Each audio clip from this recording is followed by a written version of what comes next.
Learning that there was a theory about an ancient civilization that existed before the Forest was fascinating. Even more, the fact that it created where they currently traveled inside was more surprising. James had a difficult time imagining that the Forest was artificially created, not developing naturally over time. The Forest was more extensive than anything he had ever learned about in the real world. As Mim had said, it would take them over a year to get through the forest. We might not even be going through the widest part of the forest, so some places might require even more time, James thought to himself. It might be that the forest was the size of continents in the real world. Such a thought was difficult to imagine. This was on top of Naylor's words that civilization had existed before the forest. How large was the civilization? James asked Naylor, who was still occupied with arguing with Raoul. Pulling away from his fight with the half-elf, Naylor took a moment to think about the question.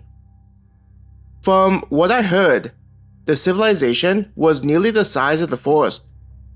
They say that to travel from one end to the other would require the use of advanced technology, only rivaled by a few other nations from back when they existed. If those nations existed and were so powerful, how could they have disappeared and be so unknown? Maya asked, her eyebrows raised with curiosity, clearly painted on her face. Naylor grunted as he climbed on some large stones, making sure not to slip on the moss that covered them. While on top of them, he glanced around to ensure that there was no signs of monsters approaching them. It was also likely allowing him a moment to gather his thoughts. They continued to walk forward while staying in formation, checking for any indications that monsters were close to them. While waiting for Naylor to answer Maya's question, he tried to picture what the people in such a civilization would be like. Though he didn't get the chance to get much in terms of schooling, there were times when he'd be able to read some books at the local library, as long as the employees didn't get annoyed by his presence due to his lack of hygiene. He struggled to remember what he read about the civilizations that existed before modern technology. There are many theories about why the civilization collapsed. Naylor finally started again when he was back on the forest floor. The problem is the lack of evidence. But there are numerous theories that have emerged from those like me, interested in the topics. His chest was slightly puffed out. Raoul smiled, clearly thinking that the dwarf was proud of his knowledge in the field of the mysterious disappearance of something unbelievable. Seeing the half-elf reacting to what the dwarf said, James knew that Raoul had only teased Naylor and didn't really mean what he had said. It was a type of ribbing seen amongst friends. Raoul likely thought it was cool that Naylor had such an interest outside of adventuring.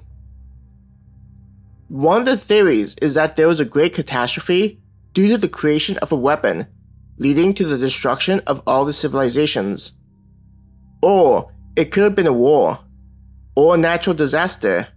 Naylor listed off what he had learned from his own discoveries.